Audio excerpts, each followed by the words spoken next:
Բարև ձեզ սիրելի հայրենակիցներ։ Հայաստանի ինքնիշխան տարածքների օկուպացիան, Արցախի հայաթափումն ու կորուստը, Հայաստանի բազում ներքին եւ արտաքին խնդիրները մոռացության տալու, դրանց համար պատասխանատվությունից խուսափելու համար եւ հանուն նրա, որ իրեն չասեն դավաճան, վարչապետի պաշտոնը զբաղեցնող անձը մտել է մարդկանց տներ, զբաղված է սկանդալների փնտրտուքով, օրենքների կոպիտ խախտումներով, կատարում է արարքներ, որոնք սկզբունքորեն են հակասում վարչապետի կարգավիճակին։ Հրապարակված եւ հոգեվորականի վերագրվող տեսանյութի հետ կապված, անկախ նրանից կեղծ է թե կեղծ չի, ուզում եմ հստակ ասել, որ գործում է մի հանցավոր այլանդակ սխեմա։ Հիմա ես կներկայացնեմ նաեւ այդ սխեմայի էությունը։ Նախ Փաշինյանի համար կա մեկ գերխնդիր. ինչ անել ու ինչպես անել, որպեսզի կարողանա պահպանել վարչապետի պաշտոնը։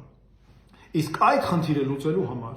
այսինքն որպեսզի շարունակի մնալ վարչապետի պաշտոնում, նա պետք է կատարի ադրբեջանական պահանջներ։ Ադրբեջանական գլխավոր պահանջներից կամ ցանկություններից է հայաստանյան ծառայական Սուրբ եկեղեցու ոչնչացումը։ Նրանք մեր եկեղեցին հայտարարել են 5-րդ շարասյուն թշնամական կառույց։ Փաշինյանը այս խնդիրը լուծելով նաև եկեղեցին փորձում է դարձնել ՔՊ-ի քարոզիչ կամ ՔՊ-ի կցորդ։ Հիմա տեսնենք ինչ կոնկրետ քայլերով է նա գնում այս նպատակին։ Նախապես մտածում է, գծում է սխեմա, երկար ժամանակ պլանավորում է, նախապատրաստվում է եւ անցնում է գործի։ Սկզբում հանձնարարում է իրավապահ մարմիններին, կանչում է իր մոտ, ինչպես ինքն է արտահայտվում հատուկ ծառայություններին եւ պահանջում է նրանցից տեղեկություններ բարձրաստիճան հոգեվորականների անձնական կյանքի վերաբերյալ, ձայնագրություններ, տեսագրություններ, նամակագրություններ եւ այլն։ Ընդ որում սա նա անում է ցանկացած այն անձի նկատմամբ, ում համարում է իր հակառակորդը։ Հետո երբ ստանում է այդ տեսանյութերը, տեղեկությունները, տարբեր նամակագրությունները, դրանք պահում է եւ իր հաշվարկների համաձայն, որպեսզի կարողանա օգտագործել կոնկրետ դիվիդենդները ստանալու համար կոնկրետ իրավիճակներում։ Դրանից հետո սկսում է Facebook-ում, տարբեր հարթակներում հայհոյանքներ, ամենասարսափելի ատելությունը սփռել եւ նաեւ շանտաժ անել։ Եվ ակնհայտ է այստեղ դառնում, երբ նա արդեն սկսում է այդ շանտաժը անել, նա արդեն ունենում է այդ տվյալները։ Եվ երբ տվյալները սկսում է հրապարակել, գործի են անցնում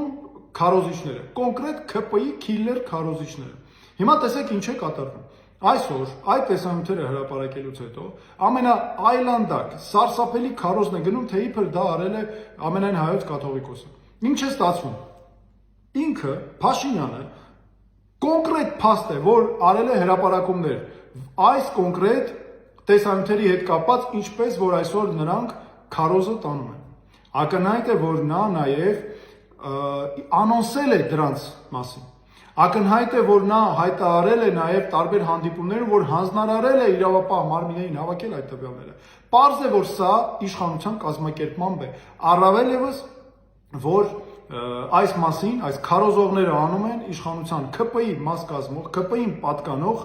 տարբեր լրատվամիջոցներ կամ ՔՊ-ի անդամներին պատկանող տարբեր լրատվամիջոցներ։ Անձի մասնավոր կյանքը, անձնական կյանքի գաղտնիությունը բարձր պաշտպանություն ունի, ոչ միայն Հայաստանի օրենքներով, այլ նաև սահմանադրությամբ։ Դրանք առաջին հերթին պաշտպանված են այն մարդուց, ով ունի վարչապետի լիազորություններ, եւ առաջինը Փաշինյանից են պաշտպանված։ Ես դրա համար եմ ասում, որ իրավապահ մարմիններին նա օգտագործում է իր նեղ քաղաքական շահերի համար, հեղինակազրկում է իրավապահ մարմիններին։ 100 տարի առաջ Օսմանյան կայսրությունում այս նույնը հայոց եկեղեցու նկատմամբ անում էր Օսմանյան իշխանությունը։ Հիմա դա անում է ադրբեջանական իշխանության միջոցով Փաշինյանը, նրանց Փաշինյանի ձեռքերով անում է Ադրբեջանի իշխանությունը։ Ոնց կարող են իրավապահ մարմինները հանձնարարականները կատարել մի մարդու, այսպիսի այն էր հանձնարարականներ, որոնք քանդում են ներսից հայոց եկեղեցին, քանդում են հայոց պետականությունը, ավելին դրանք անօրինական են, կապ չունի նրա լիազորությունների իրականացման հետ։ Մարդիկ, ովքեր իրենց կյանքի գնով, ուսադիրների պատվի գնով պաշտպանել են հայոց պետականությունն ու մեր հայկական արժեքները։ Դե հիմա ես ուզում եմ ասել հենց ԿՊ-ի հետ կապված։ Այդքան հրապարակումներ կան, թե ինչ այլանդակ բարքեր են տիրում ձեր մեջ։ Բա մի հատ հրապարակենք, էլի։ Թող մի հատ ձայնագրություններ, տեսագրություններ հրապարակի։ Պահանջում ենք, հրապարակեք։ Հələ տեսեք ինչ այլանդակ բարքեր են հրապարակվելու ձեզ հետ։ Ընդամենը 1 ժամվա հեռախոսային խոսակցություն լինի, տեսախցիկ լինի, ինչ ուզում է լինի։ Կդիմանաք տեսնեմ դրան։ Ամբողջությամբ դրել քանդում եք հայոց պետականությունը։ Այսքանը սիրելի հայրենակիցներ, չպետք է տրվել այս, պետք է հստակ ճանաչել իշխանական սխեման, որպեսզի նրանք չկարողանան որևէ մեկի մոլորեցնել, շեղեն, թե ինչ սխեմայով են հստակ աշխատում, որ մինչև մենք կարողանանք ձերբազատվել այս այլանդակ բարքերով գործող իշխանություններից, բռնատիրական։